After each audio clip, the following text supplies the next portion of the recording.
It feels as if over the past few years, the rookie classes have been getting better and better.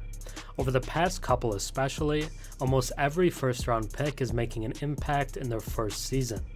Now rationally, you might think a first-round pick is expected to make an impact, but over the course of history, mid to late first-round picks have been very hit or miss.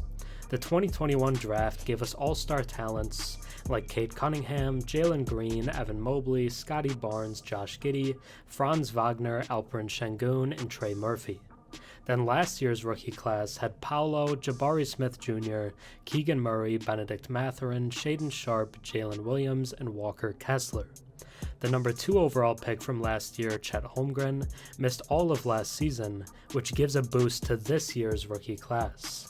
It features one of the greatest prospects of all time in Victor Wembanyama, a 7'4" alien who has hit threes, thrown down dunks, and even nutmegged a defender this preseason. The second and third picks, Miller and Scoot Henderson, were both said to be number 1 overall talents in a lot of drafts as well. Then you have the Thompson Twins, 2 athletic do-it-all freaks out of the new Overtime Elite League. But the talent isn't just stacked at the top. You have studs in the 11 to 20 range like Keyonte George, Jaime Jaquez, and Cam Whitmore. Then in the late first round as well, Nick Smith Jr. had a great summer league, and Julian Strawther has been crazy for the Nuggets this preseason. I even like some guys in the second round. Then you have a couple of former EuroLeague MVPs coming over this year as well. The 2024 rookie class is stacked with talent from top to bottom, and it's the most excited I've been for rookies in a while. There's going to be a lot of good guys getting rotational minutes as rookies. The 2023-24 NBA rookie class is ridiculously good. Now let's take a deeper look at some of the most intriguing rookies this season. Before we get into the first year standouts, if you enjoy my content or watch a few videos of mine, think about subscribing. 96% of my viewers are actually not subscribed, so if you watched me before and enjoy the content, drop a sub and comment down below. It really helps the channel. I'll start us off with the guy that everyone is talking about, Victor Wembanyama. But since they are, I won't take us into too much detail. Standing at a towering 7'4", he does stuff that we've legitimately never seen. There was a 90-second stretch in his last preseason game against the Warriors that was just bonkers. First, he blocked a Klay Thompson 3, ran up the floor, waited for the defenders to fly by, and threw down a dunk. Shortly after, he blocked Andrew Wiggins, got the ball as the trailer, and hit a 3. People of his height shouldn't be able to shoot the way that he does, and he moves up the floor pretty gracefully. He's looked dominant in the preseason, which has led to a lot of crazy takes, but I wouldn't rule out that he could be the first true rookie all-star since Yao Ming in 2003. Then let's shift to his tall, skinny rival Chet Holmgren. Their face-off was easily the best game of preseason. Standing at 7'1", he is shorter than Wemby, but is quite the unicorn himself. He averaged 16 points, 5 rebounds, and 2 blocks this preseason in only 19 minutes per game. It seems like he might really be OKC's second best player in his rookie season. Like Wemby, he's extremely well-rounded. He can space the floor, attack the rim, and is also an elite rim protector despite his relatively thin frame.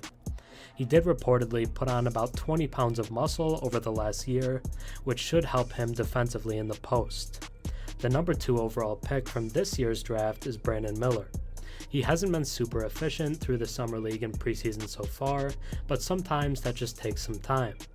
He drew comparisons to Paul George coming into the draft because of his well-rounded game. He can play the shooting guard through the power forward spot and stands at 6'9".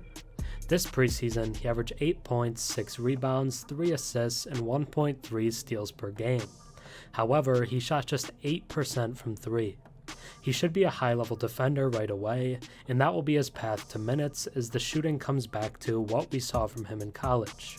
He did have a massive poster dunk in the preseason, but I believe it was ruled a charge. Then we can talk about Scoot Henderson, the Trailblazers' new face of the franchise, a spot that was held by Damian Lillard for a decade.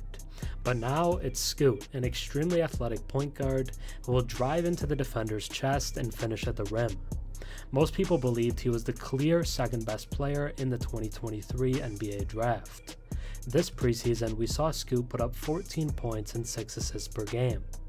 I think Anthony Simons will be the team's best guard this season, but Scoot will be in contention for Rookie of the Year. He struggled with efficiency to a certain extent as well, but not as badly as Miller. Then we move into the Thompson Twins, and I'll start with Amen.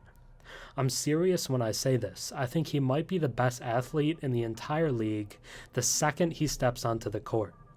It looks like he's running at 1.25 speed compared to the people around him on the court, and he jumps with such ease and kind of just floats in the air.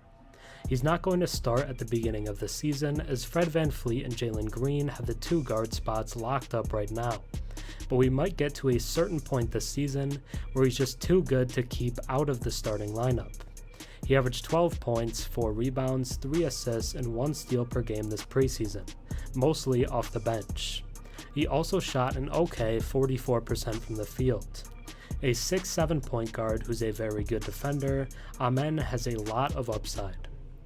Then we shift to his brother Ausar, who has been one of my favorite watches of this rookie class so far. Go watch my video on him from a couple days ago if you haven't yet. He just does everything on the court, and in the preseason he kind of looked like the Pistons' best player. He has the upside to be the best perimeter defender in the entire league. This preseason, he averaged 12 points, 9 rebounds, 3 assists, a steal, and a block per game. He's a wildly impressive rebounder for a 6'7" wing.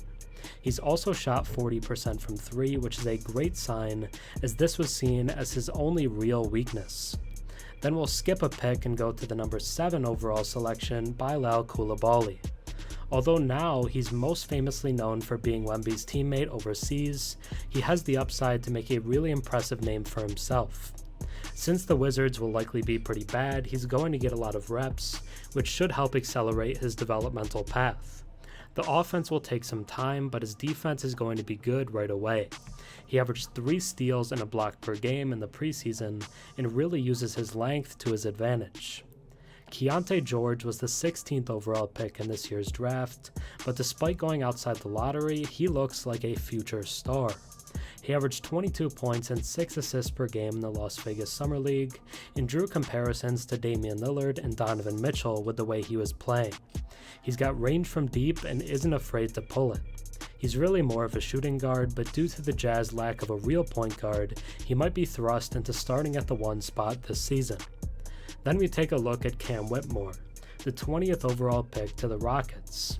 He went into the draft with a top 5 projection, but fell due to medical and personality concerns. But the talent with him is obvious. He won Summer League MVP in July and helped lead the Rockets to the title game there. He is a steals machine and even had a game with 6 steals this preseason.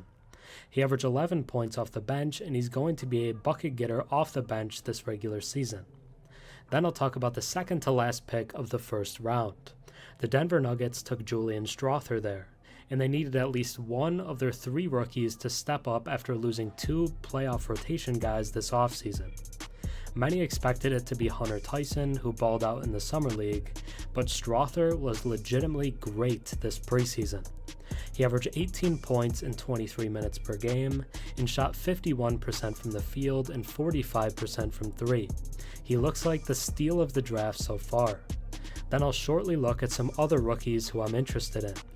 Leonard Miller was a 2nd-round pick for the T-Wolves and had a preseason game with 22 points and 15 rebounds. Amani Bates looked really solid for the Cavs in the preseason and could carve out a role off the bench. Then there were 3 straight picks in the teens that could be surprising contributors on good teams.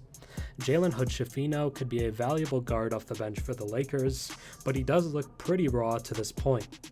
Jaime Jaquez does a little bit of everything, and after 4 years in college, he looks ready to immediately contribute for the Heat.